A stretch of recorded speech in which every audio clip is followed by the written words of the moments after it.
All right, good afternoon, everybody. We appreciate you coming out here. We are going to move through this, and we're going to go through a few people. We have the city manager, Michael Holland, is going to step up and say a few words, followed by Chief Randy Richardson, is here to talk about Ronil Singh and what he meant to this department and to this community. Sheriff Christensen will follow us up with giving us an update on the current manhunt that we have going on, as well as some updates in the investigation. We will take a few questions as we go. Please remember that the chief is here to speak about his officer, his friend. Let's keep the questions for the chief focused on that area. The sheriff will be able to take questions regarding the investigation. So if we could start, City Manager Michael Holland, please.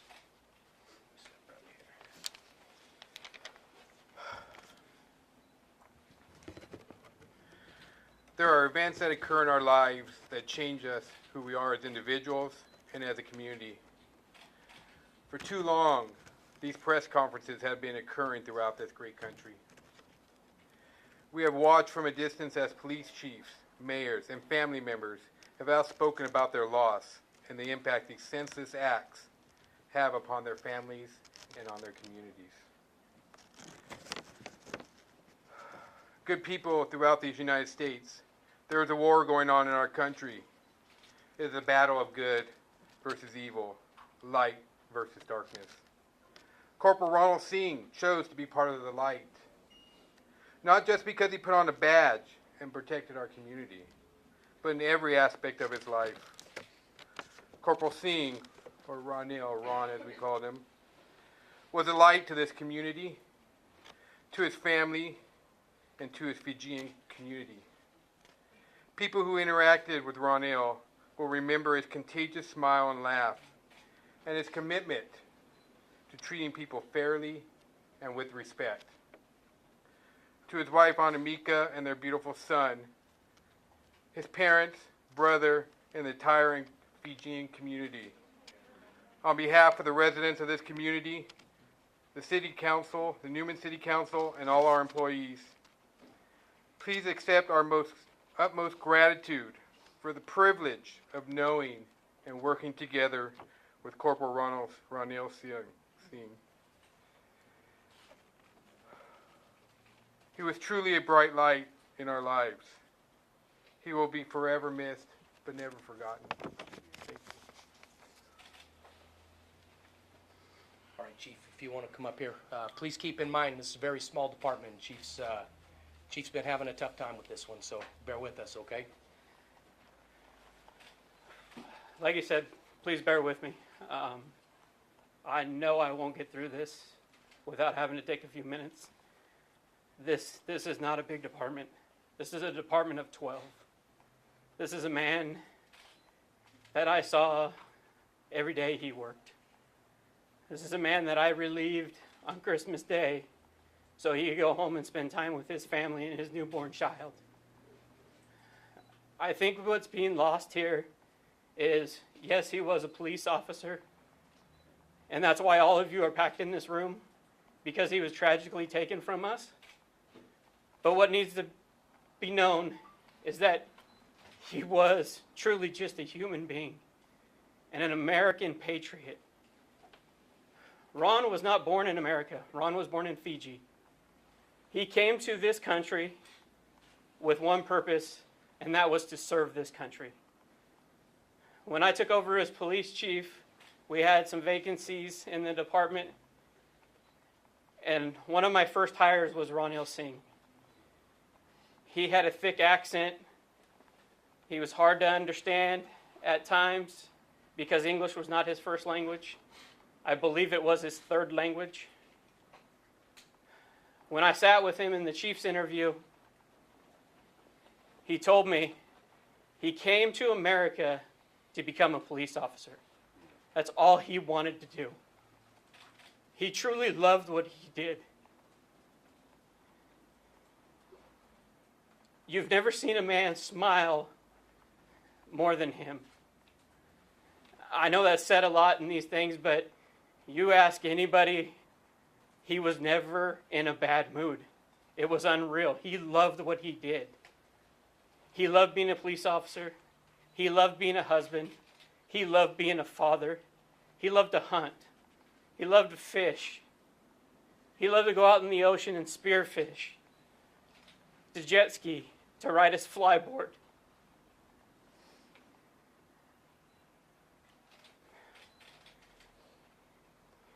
You have to understand this was not supposed to happen here.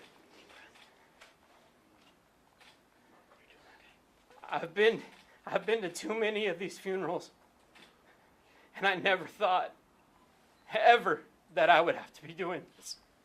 I do not want to be here today. I would give anything not to. I did not know Christmas morning at 4 o'clock in the morning when I said goodbye to him and sent him off to his family that it would be the last time that I saw him. My department is hurting. We are struggling through this. So please be in mind when you see them that it's hard for them. We're a family. We're not an agency. We're a family. The overwhelming support from everyone, from the sheriff's department taking the lead on this investigation, their overwhelming support to handle the streets while my officers could grieve and could be there for that officer. The Modesto Police Department, the Oakdale Police Department, the Turlock Police Department, Ceres Police Department. I know I'm forgetting many. Overwhelming support across the nation that has come in is tremendous, and we are truly grateful. I'm sure I left a lot of people out, and I'm sorry for that. I want you guys, over my shoulder, I'm going to actually hold it up. This was Ron. He moved the Christmas tree in front of the flag to take his own picture to send to us. He wasn't wanting to work Christmas, but he knew he had to. It just fell on his squad, and he was okay with it. He was a canine handler. His dog there is Sam. Sam was with him when this tragic event took place. When I pulled Sam out of the car, Sam was wearing a Mrs. Claus outfit that he'd put on her because it's just the kind of guy he was. Just did little things like that just to bring smiles to people's faces. Sure, she was a narcotics canine, and he would have probably have loved to pull over a car and use his narcotics canine to arrest somebody with Sam in a Mrs. Claus outfit because he probably would have thought it was funny. Please remember the man. Please remember the husband. Please remember what he was, what he came to this country to do. Yes, he was a police officer, but more importantly, he was a human being. And that's how he would want to be remembered. He was proud to wear the uniform, and he does want to be remembered as a police officer. But don't forget the other things, the little things that are oftentimes forgotten in these stories. That his 5-month-old, he will never hear talk. He will never see his son walk. He doesn't get to hold that little boy, hug his wife, say goodnight anymore because a coward took his life.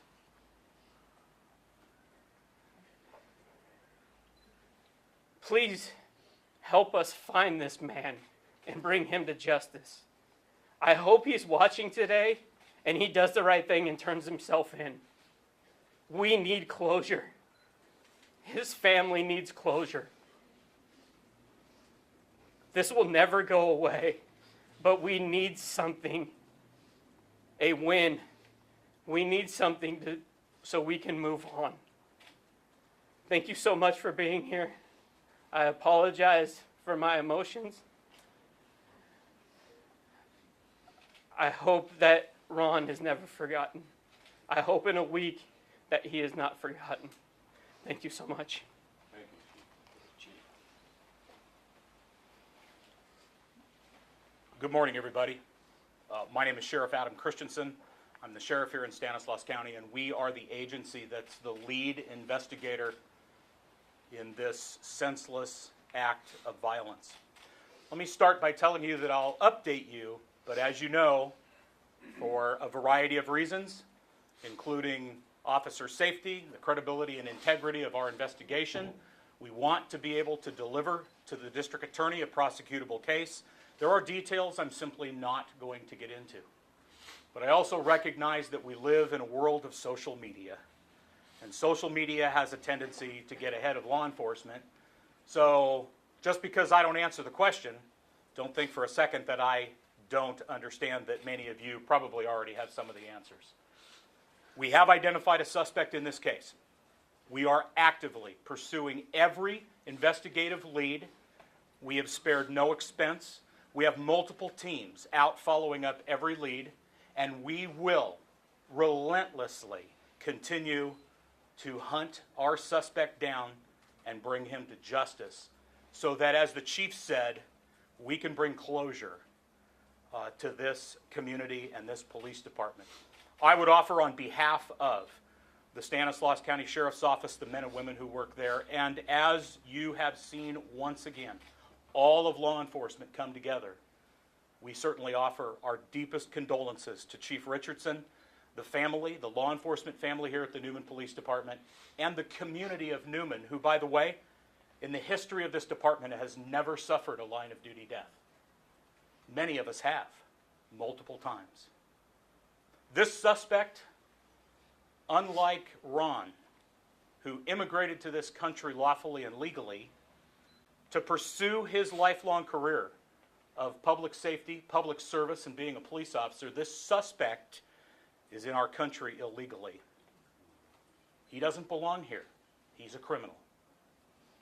We will find him, we will arrest him, and we will bring him to justice. Now, I want to thank and recognize that we have involved in this investigation from the very moment that the Sheriff's Office and other agencies responded to this tragedy. Our homicide team, our crime scene investigation team, multiple specialty teams, special investigations units, our federal law enforcement partners, state and local, all working collaboratively, like we do, to find our suspect. We're getting closer. I would like to think that perhaps we may have him in custody sooner than later. But I think it's important for all of your viewers and readers and everybody else who takes advantage of the media to know that this has a very unique impact on a community that is very small, on a police department that is very small. And like the chief said, we really should be focused on Ron and what he stood for. But understand, the Sheriff's Office will spare no expense in hunting down this criminal and bringing him to justice. Again, I'm happy to answer questions, but it's going to be pretty narrowly focused, as I know you appreciate why. Chief, Yes. You've obviously put out his picture. We have. We see a car, a truck. And we have recovered the truck. Yes. Why not put out his name at this point? Because we have a protocol we follow in specifically identifying people, and it would be irresponsible for us to issue that information without absolutely knowing, without any doubt, that we have identified the right suspect. So it's purely a matter of internal protocol in identifying people and releasing names, understanding that social media always gets ahead of us, and I'm pretty sure some of you have already figured out who it is. But it's not appropriate for me to identify until we absolutely are 100% certain that we have the right name. Many people share common names. We don't want to make a mistake like that. Sheriff, do you believe he is within this area in your county? Do you think he's been able to get out of the area? I believe he is within Stanislaus County, yes. We have reason to believe he's still here. And like the chief said, perhaps if he's listening, watching television, reading it, whatever it is, we strongly encourage him to surrender himself peacefully so that we can bring closure to this senseless act of violence. Sheriff, there was surveillance video taken, that's where the pictures were taken from. Was that Correct. after the shooting? Yes. Or before the shooting? So he committed this murder and then went to the convenience store down the street? No, he was at the convenience store prior to the alleged crime he committed. Correct. Sheriff, is he from Newman? Is the suspect from Newman? No. Sheriff, can you talk a little bit, some of the people that work and live around Newman say they recognize this suspect and they've given that information to investigators, but is there a chance that he is here with family, with friends? Are you speaking with people who might be harboring him, for example? We're speaking with everyone, and we've identified multiple people. Was he known to law enforcement before this incident? Not that I'm aware of. What was the initial traffic stop for? What was the initial traffic stop It for? was a DUI investigation.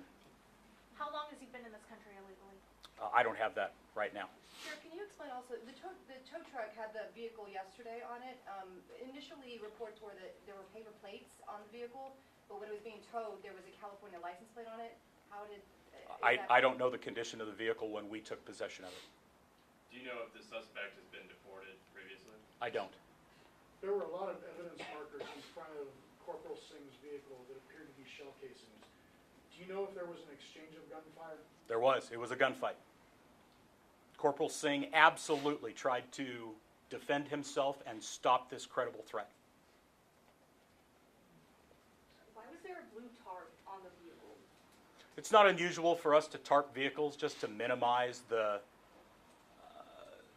for lack of a better term, sometimes the exploitation that occurs, because everybody nowadays has some type of digital device and they just want to record it and upload it to social media for their own entertainment purposes. So we try to minimize the exploitation of what we're doing in the community because,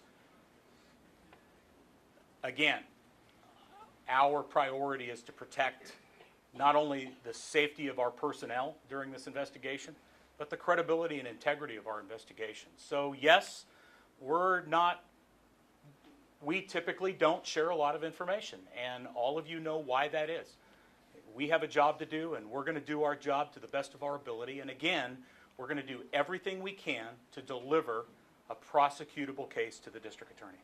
Sheriff, can you confirm, some of the neighbors told us yesterday at the mobile home park, and then we also looked back at some of the radio traffic. Was there a prior call for service at the mobile home park involving perhaps the suspect firing a gun? Not that I'm aware of. I haven't read those calls myself, so without me having actually pulled up and read those calls, it wouldn't be appropriate for me to speak to it. I want to make sure the information I share with you is 100% accurate. We don't live in a world of speculation and other forms of misinformation. Sheriff, a pretty bold statement to say that he is presumably still here in the county. What makes you believe that? We have evidence that leads us to believe that he is still in the area. Should people in this area be concerned? He is considered armed and dangerous, and certainly if somebody sees our suspect, they do not need to engage him.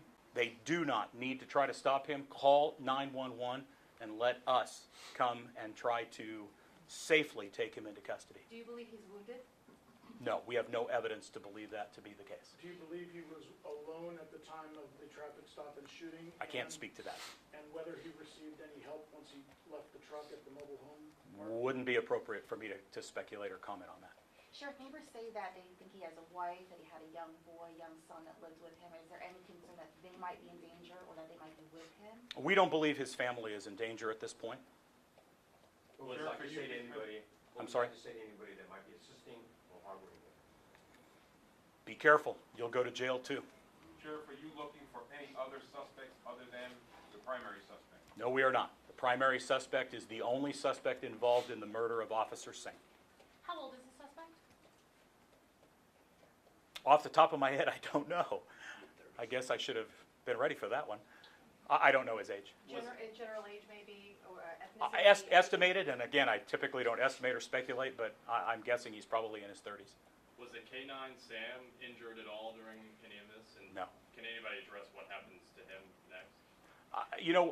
unless the chief wants to address that, that usually takes time to determine what happens. I know and I'll leave it up to the chief, but at the sheriff's office, our canine teams, those dogs are actually, not only are they members of the department and members of the handler's family, but the department owns the dogs. It's, for us, a county asset, so there's a process in which the dog is either reassigned or we retire the dog to the handler or family. Do you want to say anything? I can address that. Sam is already back home with the Singh family, where Sam belongs. Sam will be retired. She probably does have more time that she could work the streets, but I will not take another member of that family from them. I was a member of their family.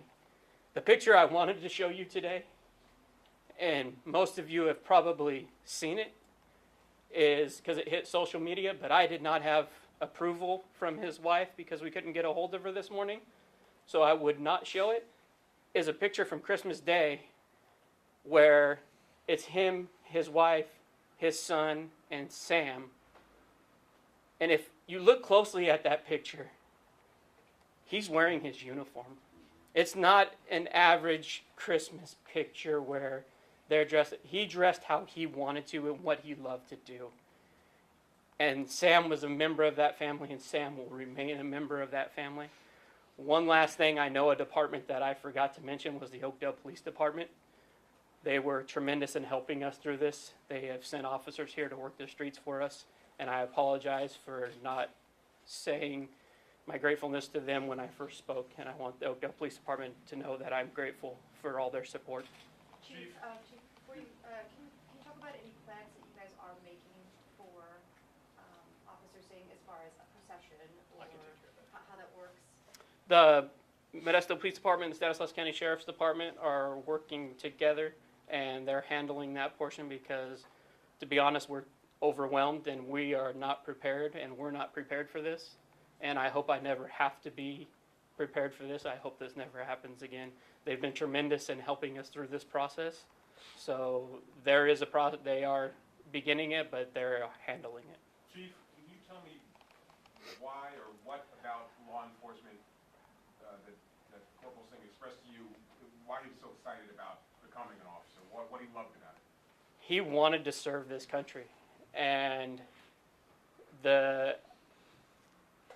it was this or the military, and he just had a fascination for law enforcement. He worked tirelessly. I know he was a member of the Modesto Police Department as a volunteer when he first came to America. This man drove, then he went to the Turlock Police Department. It was animal control. He was Merced County Sheriff's Reserve. Anything he could do to get his foot in the door in law enforcement. He attended the academy in Yuba County. I don't know exactly where their academy is located. I know it was 2.5 hours one way away from his house, and he would make that drive. That's how dedicated he was to becoming a police officer. I mentioned earlier his accent, in English not being his primary language when he got here. This man put himself through speech classes because he wanted his radio traffic to be understood. He struggled a little bit at the beginning with dispatch understanding him because of his heavy accent, so he took it upon himself to make himself better, and that's just the kind of man he was. He was always trying to do better. He had aspirations to promote. That's why he tested for corporal. He became a corporal. That's why he was a canine. He was a drug recognition expert. He had a fascination for making himself better. He wanted to promote. He wanted to move up in this department. He tested for sergeant. Everything he did was to prepare himself to lead this department someday. That was his goal. Okay, I will take a couple of more if you have them, but we're going to bring this to a close. Sure. And by the way, just a follow-up, as the chief mentioned, the Sheriff's Office and the Modesto Police Department, my colleague, Chief Galen Carroll, once again, as he always does, allocates resources to this effort. We are working collaboratively to put together funeral services. When all of that is done and we've identified all of the details, that will go out to all of you and social media, so you will get it. All right, a couple more and we're going to wrap it up. Chief, in terms of fundraising, I've seen a GoFundMe, but I know you've said in the past, I'm not Yeah. Chief, I'm sorry, Sheriff. It's okay. I know who you are. I go either way. Sheriff Christensen, I know you've said in the past to be aware of what you've put out there and what Correct. you've said is correct. So what about the other ones out there that... Unfortunately, we have people in our community and throughout the nation and even the world who take advantage of these tragedies, and they exploit the victims and their families and even those in our community who want to help. There is one official place to donate money, that account set up by the Stanislaus Sheriff Sworn Deputies Association, or the SSDA, Stanislaus Sworn Deputies Association. If you don't have the link, we'll make sure you get it. I believe it's already been posted on our Facebook page. Anything else is unauthorized and probably fraudulent. So we would absolutely caution anyone in the community, once again, who reads or watches this news conference on TV or reads about it, unless it is the official donation page that we put together, do not, buyer beware, do not donate to anything other than that. Chief, this is more of a question for you. When we were speaking with investigators yesterday, they were telling us that the two officers were patrolling separately and alone. Is this going to impact safety protocol for officers as far as having two of them instead of just one patrolling? Is that possible with the department? So I'm going to take that for the chief. Okay. I've got deputy sheriffs who work alone. We've worked alone since 1854. It's just one of those things we do. The luxury of having enough staff to work either two-person cars or have enough people in any, law enforcement officers in any area is resource dependent. It's budget constraint. There's a lot of reasons why we're forced to work alone. These men and women are highly trained, well-qualified peace officers. Bad things happen. So this tragedy is not about changing protocols or anything that we're doing with respect to training or anything that we've done. This is about a single individual, a coward, who pulled the trigger and in a senseless act of violence took the life of a dedicated peace officer in the Newman community. That's where we need to stay focused. I'll take one more and we're done. Sheriff, I'd just like to say on behalf of the citizens of Newman, we appreciate all of you guys do. It really hurts. I know, it hurts. I've been there. All right, ladies and gentlemen, thank you so much. Please remember what the chief said. Stay focused on Ron and his family for me, please. And as soon as we have this criminal in custody, we'll let you know. If I could, real quick, we have set up a tip line. If anybody has any information, we would ask that you call our tip line at area code 209-525-7202. We also want to thank the members of the media who got these photographs out very quickly to the general public. That generated quite a few tips and quite a few leads that have been very beneficial for us. And so we still want to encourage that any tips that may come in to send them through us. And we will continue to update our Facebook page as we have updated information to release. And we will not plan another press release unless we have something really substantial or have our suspect in custody. The tip number is area code 209-525-7202.